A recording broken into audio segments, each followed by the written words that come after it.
Heyo, everybody. How's it going? It's time for me to talk about Titans. A show that took me way too long to watch. 11 episodes and it took me like 3 weeks almost. But I also had Punisher and Kingdom Hearts to get through, so give me a bit of leeway. This was the show that I was kind of less into. More for the fact that Titans, just me and my dad were watching, Punisher, everyone was watching, and Kingdom Hearts came out, and it was like, no, everything stops for this. Putting all of my time into this. So yeah, Titans was good. It was really solid, actually. I really liked it. It's slow.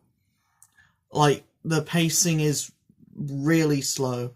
Like, it's like Netflix show slow, but it's less episodes. So the kind of pacing feels a bit more shoddy here. Because you're putting a team together, but it's not until episode 5 that the team actually comes together.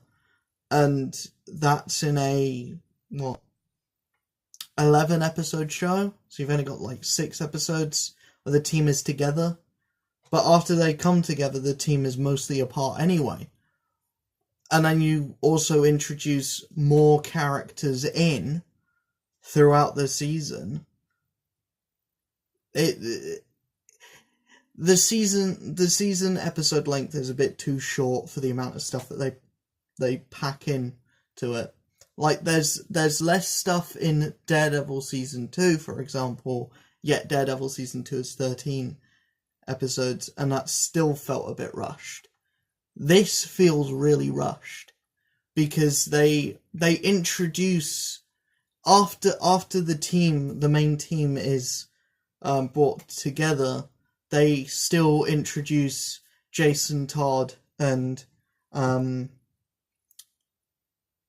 fucking hell, what's her name?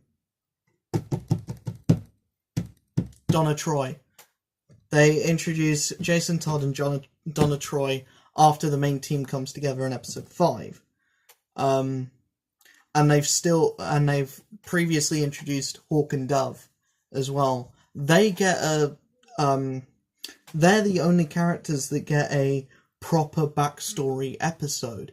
None of the other characters get that. They get episodes where they get to shine, apart from Garfield Logan, Beast Boy. He doesn't get a chance to shine. He gets a moment in the season, but I feel like his actual moment will be in season 2, which I from what I know is happening, and from the quality of this is happening. The action sequences are great. The action sequences are just great.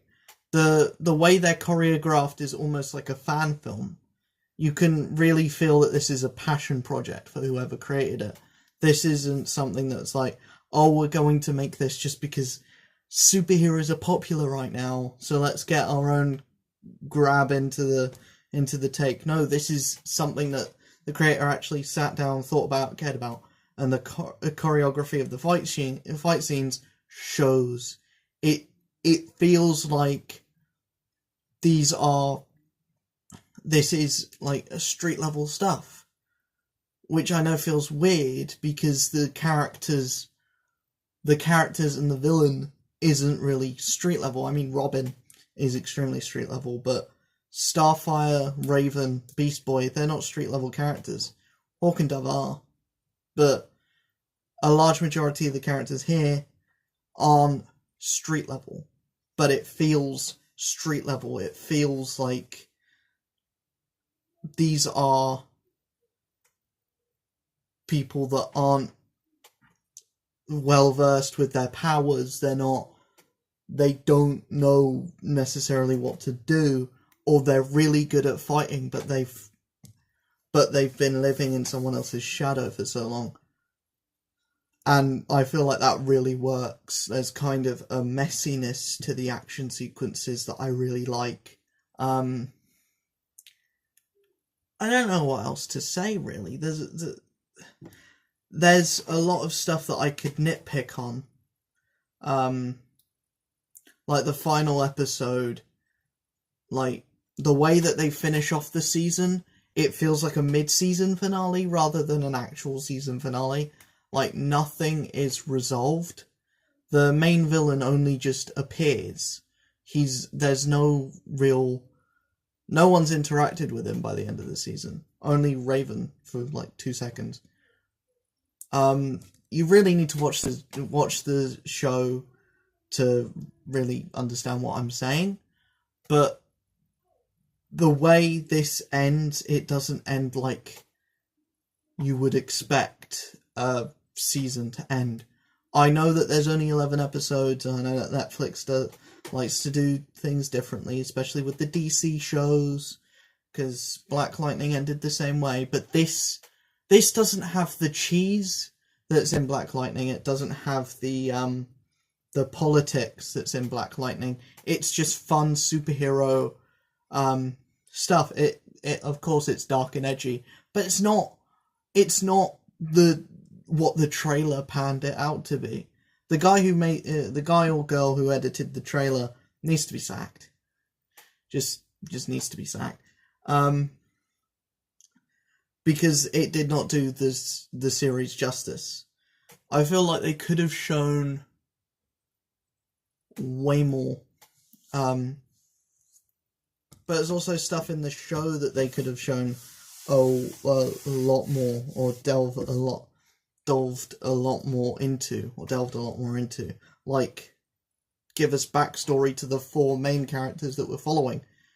I know they're probably saving this for the second. There are a lot of teases for Nightwing in this season. I just feel like we could have gotten a bit more than just teasers, like maybe a mock-up of a suit, something, but I know they're leaving that for the next season. They're probably also leaving more Beast Boy transformations for the next season, because that's something that I found was a bit weird. It's like he's called Beast Boy, but you only see him transform into a tiger. I feel like there's a certain scene, there's a certain sequence in the season. I won't spoil what episode it's in, but there's a certain sequence where you think he's going to change into something different, but he doesn't. It's just the tiger again, which is cool. It's a cool tiger, but I just would want to see Beast Boy be a bit more useful than just, oh, I can transform into a tiger, whoop-de-doo. Raven doesn't do a lot in the season. I'd probably say the most helpful or the most useful character in the season is probably Robin. Even though he does try and leave half of the time. But, yeah. Anyway, I liked the first season of Titans, but again, it doesn't feel like a traditional, like, there's no beginning, middle, and end. This feels like the beginning and the start of the middle. This feels like it ends on the third act. Like, imagine if in the first Avengers film, it would end on Loki coming to Earth and bringing the army, and then that's the end of the film. There's no, like, end fight or anything. It's just ends on the enemy coming. If that makes sense. You go through the whole film and it's build up to this threat, but then you see the threat and then fade to black. End of season, end of movie, end of everything. So it felt a bit disappointing there. It feels like there should be a third act that isn't there, or that they're saving for the second season, which I don't understand why shows do that. Why it ends without any kind of resolution, or when the show ends right as the action's about to start. But yeah, definitely a lot better than the trailer made it look. But yeah, that's about it really. That's all I really have to say. We did get a tease for Doom Patrol, which looks cool. They've changed the actor, because Doom Patrol was in an episode of in an episode of Titans. The Doom Patrol team was in an episode of Titans, and they were cool. I'm looking forward to their show, but their trailer for their show looked very much like the trailer for this. It wasn't dark or gritty. It was like really upbeat and jovial, almost Shazam-like, but still you feel like But then the quality of Titans, it surpassed the trailer leaps and bounds. So I still have hope for Doom Patrol, but again, we can only wait and see. Anyway, I have been your host. Thank you for watching this video. Thank you for sticking to the end. If you like this video, hit a fat fucking subscribe. I'll see you guys in the next video. I don't know when that will be, but yeah. Peace.